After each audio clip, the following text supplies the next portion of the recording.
last time kung makikita niyo, meron akong in-unbox na copycat nito or kahawig na kahawig niya na 1080p action cam.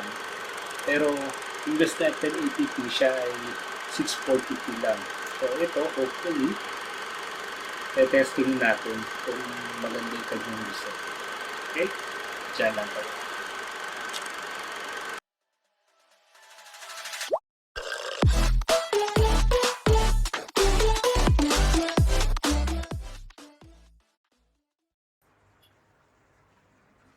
Yan. So, bago natin ilagay yung SD card, basahin muna natin yung manual niya.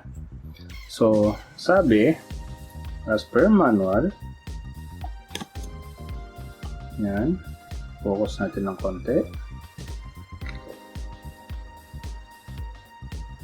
Yan. So, insert a micro SD card, support up to 32 GB plus 10 UHS-I, suggested sold separately. To keep your micro SD card in good condition, please reformat it regularly, as reformatting erases all your content. Be sure to offload your photos and videos first. Yun. So, syempre, bago may reformat, kailangan muna natin kunin yung laman sa loob. So, charging the battery, connect the camera to the computer or PC or other USB charging adapter using the included mini USB cable. The blue charging indicator turns on when charging and turns off when charging is complete. Yan. Power on, off. Press the power on off mode to turn off. Hold the power mode button 3 seconds. Yon. So lalagyan natin yung meron tayong, sabi niya maximum ng 32 GB plus 10. So ang hawak natin ay 32 GB. Yan. This is a 32 GB plus 10 micro SD card.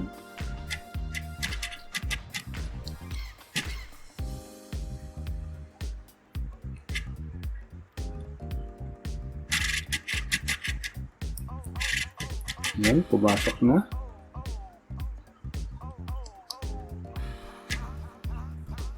Sorry, yun pala.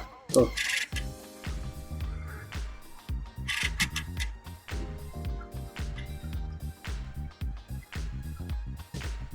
There you go. So, punta tayo sa settings.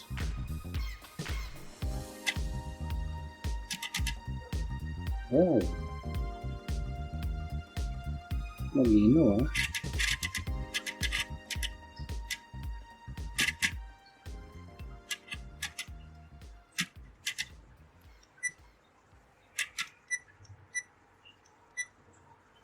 Settings, video resolution,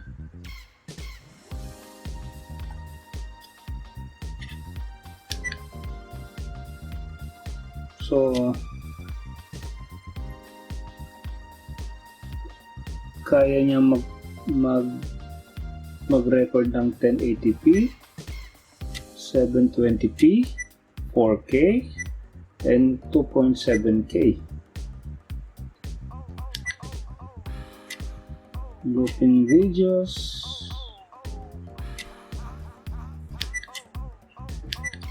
off, timestamp, hindi natin kailangan yan, off, exposure, photo resolution, burst photo, time-lapse, may time-lapse siya.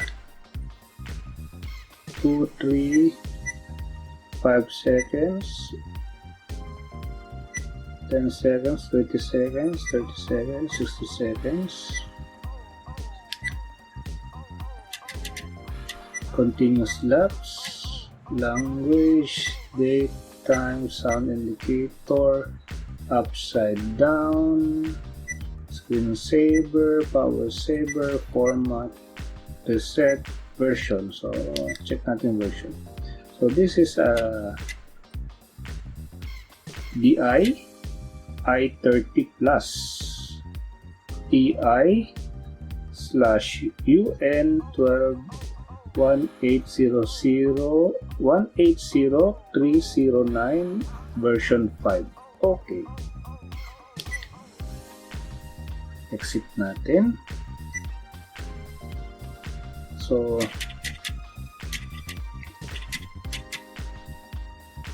mukhang maganda yung kanyang quality.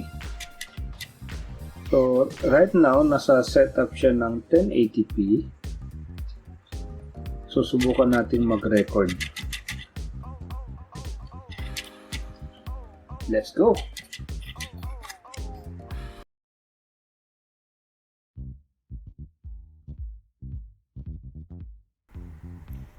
Ito po yung ating recorded video na 4K at 10 frames per seconds.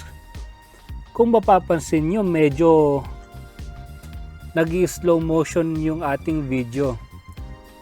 Dahil nga 10 frames per seconds lang yung 4K na kaya niyang ibigay.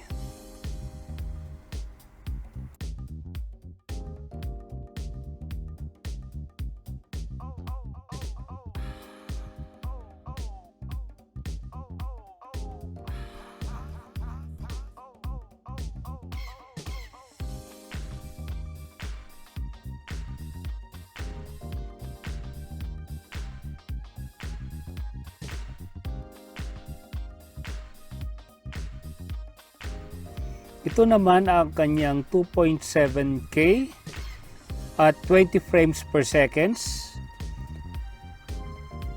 Medyo nag-improve yung kanyang video resolution pero hindi pa ganun kaganda.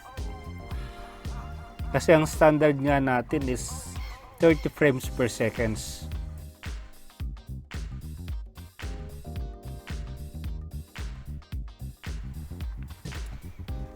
Ito naman yung ating 780p at 60 frames per seconds. Kung mapapansin nyo, hindi na siya wide. Medyo lumaki rin yung mga sasakyan, ibig sabihin nag-zoom in yung kanyang camera.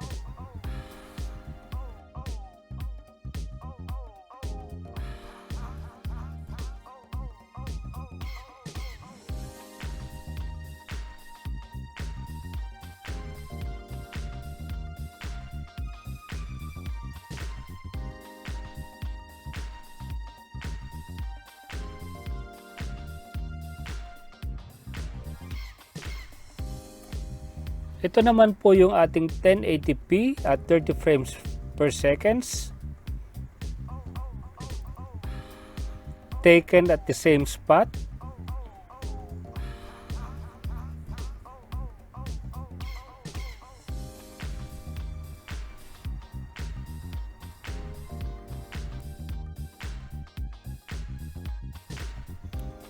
So this video was taken at around 7 AM in the morning.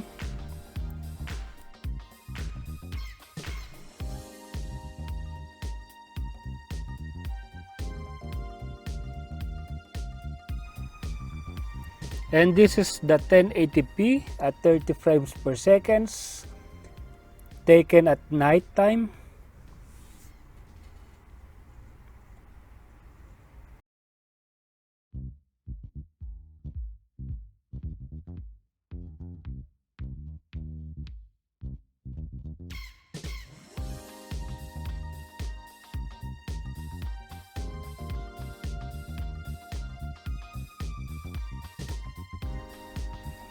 Another great view for the 1080p at 30 frames per seconds.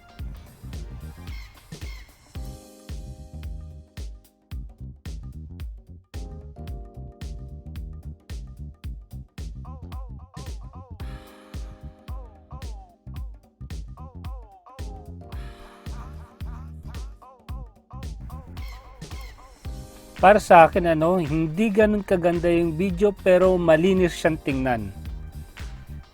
Pwedeng pang vlog.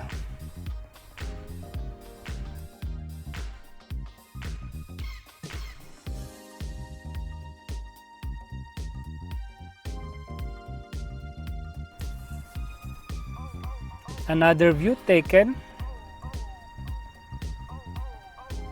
Sa right side naman tayo. Actually, itong pwesto kong ito yung rooftop ng aming flat. And you are looking at the airport road of Abu Dhabi.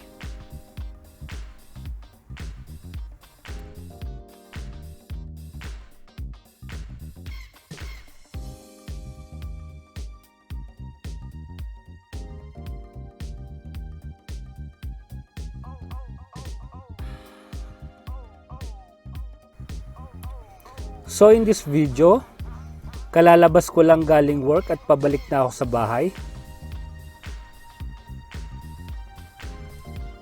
Ito naman yung tinatawag nilang Musafa Road.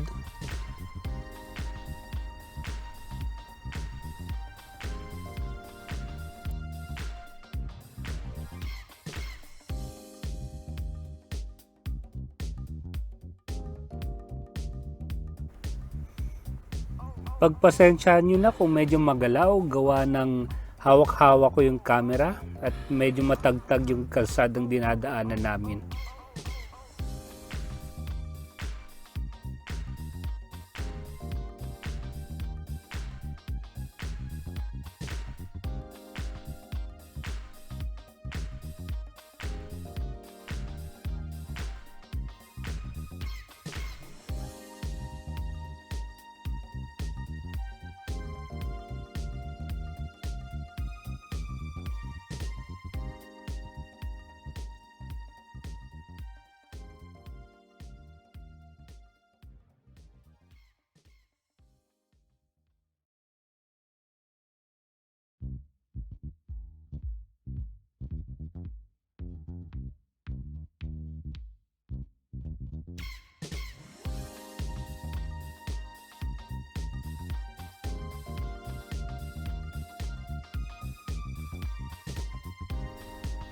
So ito po yung ating mga sample videos. Sana nagustuhan nyo po.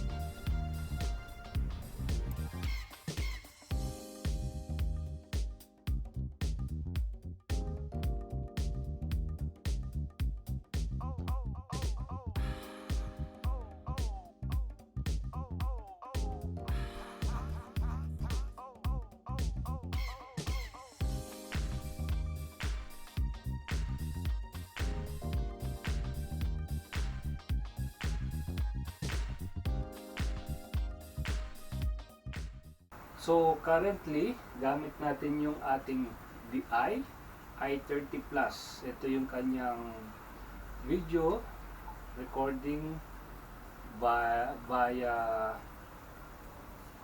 1080p.